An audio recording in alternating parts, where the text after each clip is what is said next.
या अजून खाली पडिता काय मला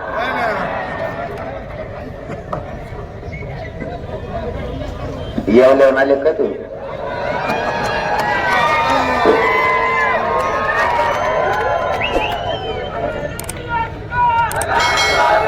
मराठा आरक्षणाचा लढा हा आता शेवटच्या टप्प्यात आहे.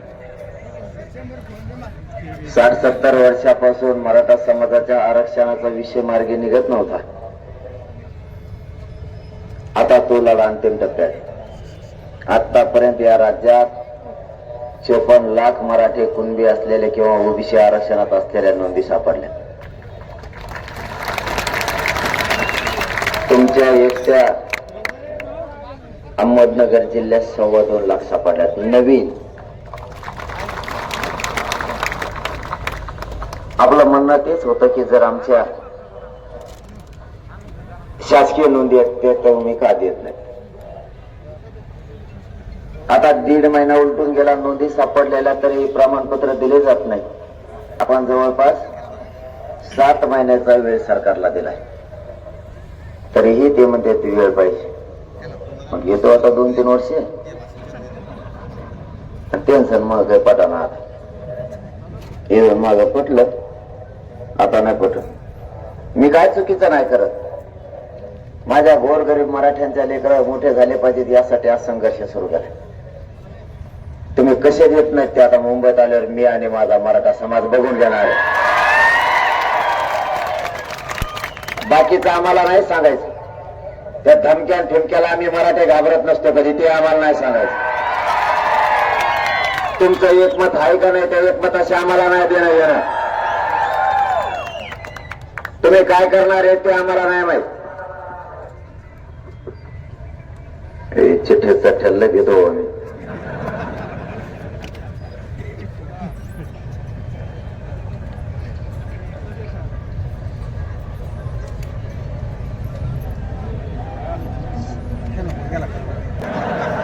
पुरस्कारालाच भरून दिले.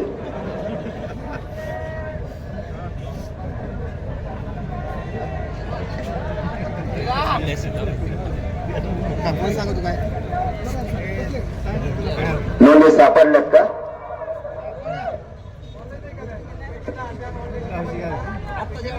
आपण सापडल्यात का ऑनलाईन करायला? बोलतो मी संध्याकाळी तुमच्या कलेक्टर साहेबांना बोलतो, करायला लावतो ते.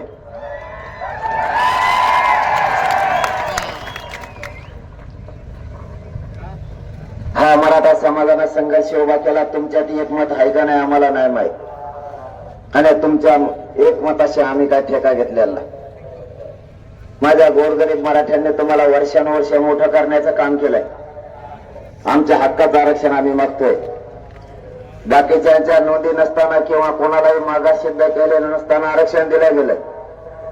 मराठा हा मागाचाही सिद्ध झाला आणि मराठ्यांच्या शासकीय नोंदी या राज्यभर सापडल्या, तरी आरक्षण नाही. मग मराठ्यांचं नेमकं चुकलं काय? तुम्हाला इतका वेळ दिला 42 वर्षापासून आतापर्यंत, आणि हे आंदोलन सुरू झाल्यापासून 7 महिन्याचा वेळ दिला. तरीही तुम्ही जर आम्हाला वेळच पाहिजे म्हणत असाल तर मराठे आता 1 तासही तुम्हाला द्यायला तयार नाहीत. आम्हाला आरक्षणच पाहिजे. तुमच्या बैठका संपणार नाहीत हे आम्हाला माहिती. तुम्ही काय करता हे बी आम्हाला माहिती, आणि तुम्ही काय करता आणि माझ्याजवळ काय करायला. तुम्ही काही केलं तरी मी देत नाही, आणि या आग्यामुळे किती जमा झालाय आता तोडून काढीन सगळ्याला.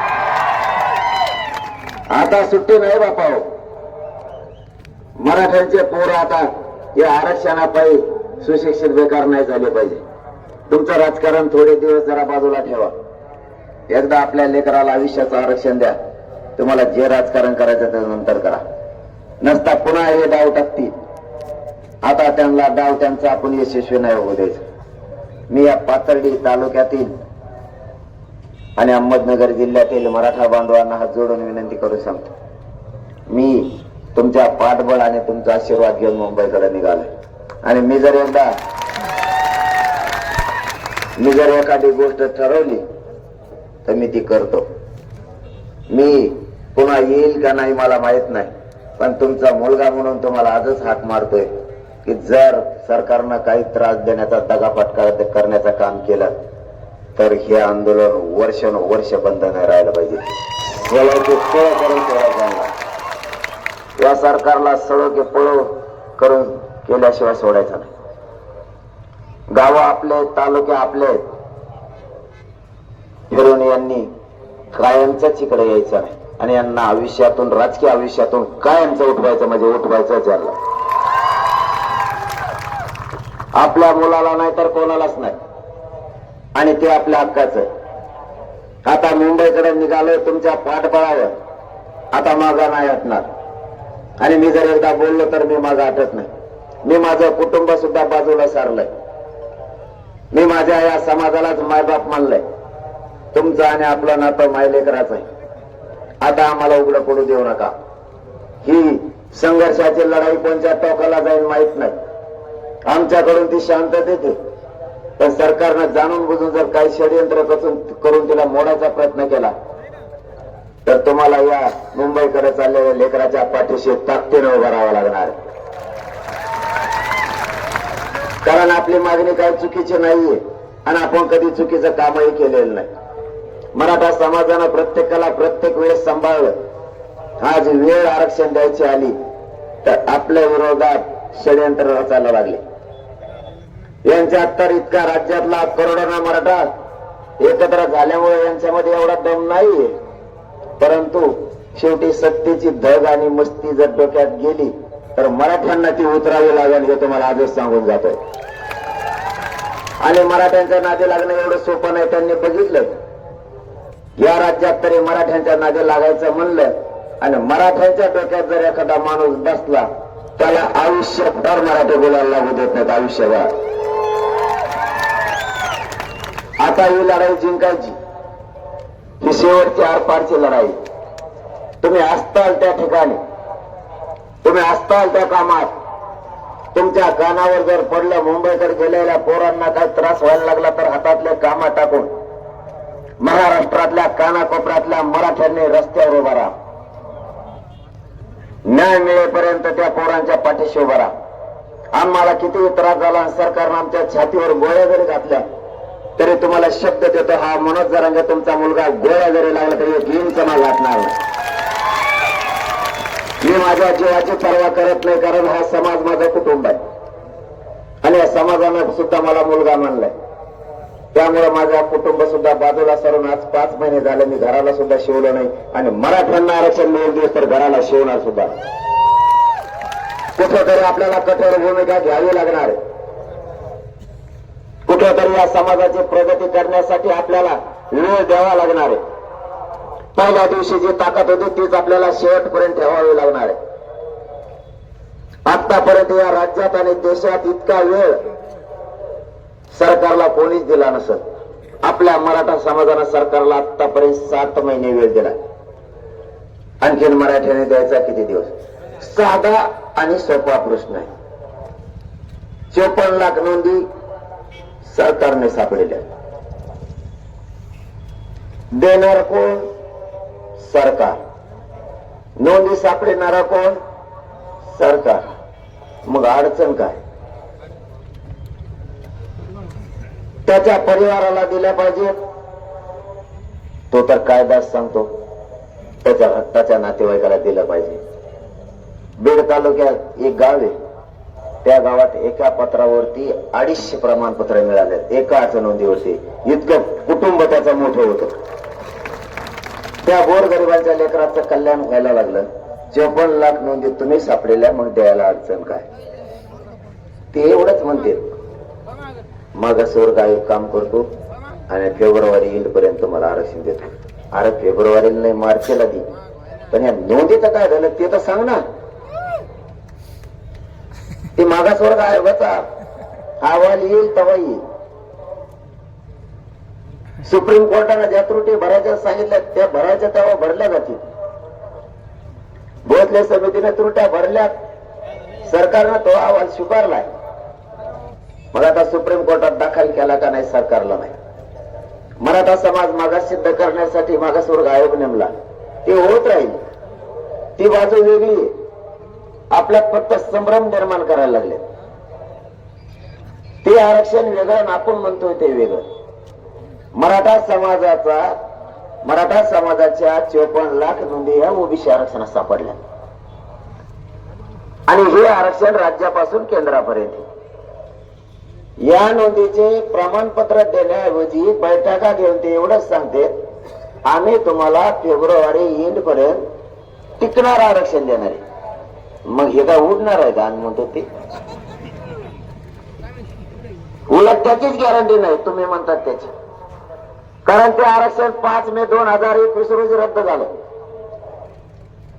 50% वर गेलं. इंदिरा साहनीचं जजमेंट सांगतं 50% वर गेलं आरक्षण नाही राहत. आता तुम्ही क्युरिटी पिटिशन दाखल केले, रिव्ह्यू तुमचा फेटाळला आहे. क्युरिटी पिटिशन ओपन कोर्टात घेतली जाणार का? याचं उत्तर नाही. मग घेतली जाणार नाही तर चेंबर मध्ये वाचन होणार. पाठीमाग 5 मे 2021 रोजी दिलेल्या निकालाचं फक्त वाचन, अहवाल वाचला जाणार नाही. मग मराठ्यांचं आरक्षण ठिकाण कसं? आम्ही त्यांना एवढंच विचारलं, ओपन कोर्टात हिअरिंग होणार आहे का? मग मात्र टिकतंय ते सांगा. ते बी त्यांना माहित नाही. मग आता सरकार तुम्ही चालितात, तुम्हाला माहित नाही, आम्हाला काय माहिती. त्यापेक्षा या आरक्षणाचे भाग 2 आहेत.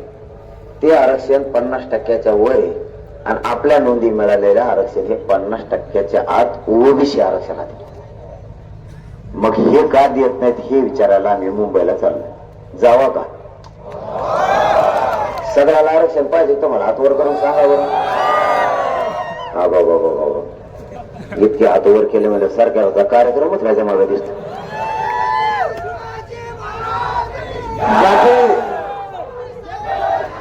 तुम्ही बाकीच्यांचा विचार नका करू आता. बाकीच्यांचा विचार नका करू आता. बाकीच्यांचा कार्यक्रम उलटा सुलटा मी राईट केलाय तुमच्या जीवावर. बोंबलले गप बसले. 50% आत येऊ नको, बाहेर जाय वर जाय. म्हणलं कुठे जातो रे? 50% वर जाय खाली जाय. मग तू कोवर खातो वाटता? सगळ्या दोन्हीच सगळी तो आता काय कागद. त्याला वाटलं मी येणार आहे का काय की? जेव्हा त्याच्या मागा लागलो, अरे ते म्हणले बेकार आहे, बारीक दिसतंय फक्त. आणि आता तर पट्टात लावून चाललोय मराठ्यासाठी. पण हातातच नाही आता. ते म्हणजे तू कमराला काय झालं? म्हणलं काय नाही झालं. तुला काय करायचं? माझ्या कमराला काय होतं? आरक्षण दे चाल. मी माझं जीवन या समाजासाठी अर्पण केलं. मी मरायला कुठे देतोय? आणि जे मरायला भेटते ते मराठे कसले आणि लढायला भेट मराठे कधीच नाही. फक्त शरीर मला आता साथ देत नाही. कारण एका महिन्यात 26 दिवस उपोषण झालेलं आहे माझं. एक 17 दिवस आणि एक 9 दिवस. त्यामुळे मायबाप माझं शरीर नाही साथ देत मला. तरीही मी एक इंच सुद्धा या मराठा समाजाच्या लेकराचं मोठं व्हावं म्हणून मागा नाही सर. मला गाडीत कवशिक झोप लागते सुद्धा माहित होत नाही. आणि झोप जर नाही लागायला लागली तर 4-4 वाजेपर्यंत जागा आहे. मी माझ्या मायबाप समाजाच्या दारात 5 वाजता सुद्धा जातो. पण त्यांना जागा करतो. अशी संधी पुन्हा येणार नाही आता जागेवर. तुम्हाला सुद्धा माझ्या हात जोडून विनंती, तुम्ही इतक्या विराट संख्येने इथं जमला. आम्ही मुंबईच्या दिशेनं तुमच्या बळावर चाललो. पाठीमागे बारकाईनं लक्ष ठेवा. तुमचे पोरं 500-600 किलोमीटरवर आरक्षणाची मागणी मागण्यासाठी चालले. पाठीमागं बारकाईनं लक्ष असू द्या. त्यांना काय त्रास होतोय का? जर तसा काय प्रयत्न झाला तर उभा महाराष्ट्र मुंबईला गेलेल्या पोरांच्या पाठीशी ताकदीनं उभा राहायला पाहिजे. आता मात्र आरक्षण घेतल्याशिवाय माघार नाही. माझा शब्द आहे तुम्हाला. माझा जीव जरी गेला ना तरी मराठा आरक्षण घेऊन या मराठ्यांच्या पोरांच्या डोक्यावर विजयाचा गुलाल टाकल्याशिवाय इंच सुद्धा मागं हटणार नाही. हे शब्द आहे माझा तुम्हाला. फक्त आता तुम्ही गावाची गावं आणि जिल्हा पण तुमचा पुन्हा एकदा जागृत करा. अंतिम टप्प्यात आलाय. सरकारने कितीही त्रास देऊ द्या, काहीही करू द्या, आपण मात्र आता हटायचं नाही. आपण मात्र तो यासाठीच चाललंय. मग टेक खाली आणतो. तू काय म्हणणार आहे? दुसरं मुंबईत आरक्षण घेऊन. आणि मग मी काय झालंय ते टेन्शन घेऊ नको. मी बी लई तो आल्यावर आम्ही कुठे बसव त्यासारखा नमुना आहे. मी बी सरकारला लागलेलो ते बी म्हणतो हे असलं नमुना आहे. सरकारचा एकच प्रॉब्लेम माय बापावर मी त्यांना मॅनेज होत नाही फुटत बी नाही. सगळ्यात मोठा प्रॉब्लेम आहे त्यांचा. कारण मला काय पैसे लागत नाही. पैशाचं मळ कवा जमलं बी नाही. तसं हिंदीचं मळ जमत नाही. तसं तुम्ही हिंदी ऐकली का? आपला कचकच तसा आहे. मग काय करा आणि त्यातले त्यात दम्माने जर विचारली ना मी बेस्ट हिंदी बोलतो तर ते एअरपोर्टाची शेटा का मला सगळं तिकडूनच जातं खात. कारण सरकारला असं वाटतं ते मॅनेजर होत नाही फुटत बी नाही. मग आरक्षण द्यावं लागत. कारण पैशाचं मला जमत नाही. कवा करतच असतं माझ्या मागं. मला त्याचेच फोन येतात. उभं आयुष्य समाजासाठी काम केलं. आता खूप शेवटच्या टप्प्यात आरक्षण आलं. आता मात्र तुम्हाला विनंती ताकदीने एवढं वेळेस लढू लागा. कसलाच विचार करू नका आणि लाखात एकत्र या. आरक्षण मात्र मिळवायचं. आता जास्तीचं बोलत नाही कारण सभा घ्यायच्या पुढे ठरलेलंच नाही आपलं कुठेच.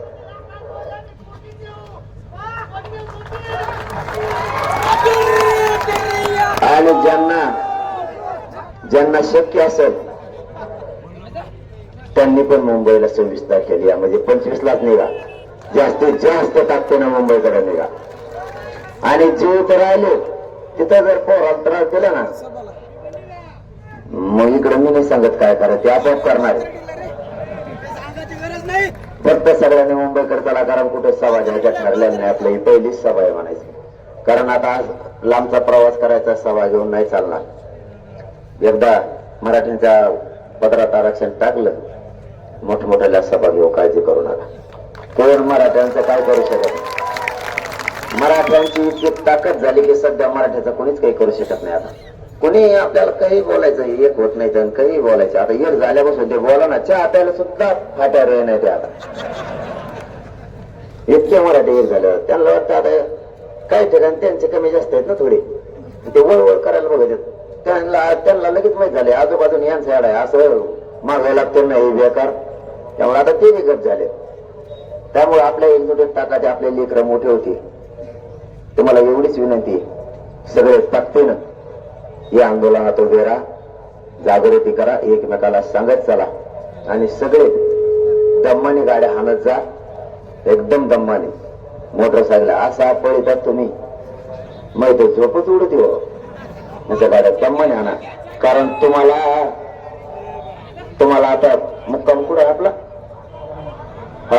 तिथपर्यंत यायचं तुम्हाला शांततेत सगळ्याला. मग परत माघारी या.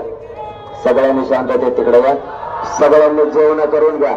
सगळ्यांना विनंती सगळ्यांना जेवण करून घ्या आणि मोटरसायकली दम्माने मारा. आपल्या बांधवांनी ज्यांनी जेवण केलं नाही त्यांनी तर जेवणाची व्यवस्था सगळ्यांनी जेवण करा वाने दम्माने. धन्यवाद. जय शिव. हॅलो.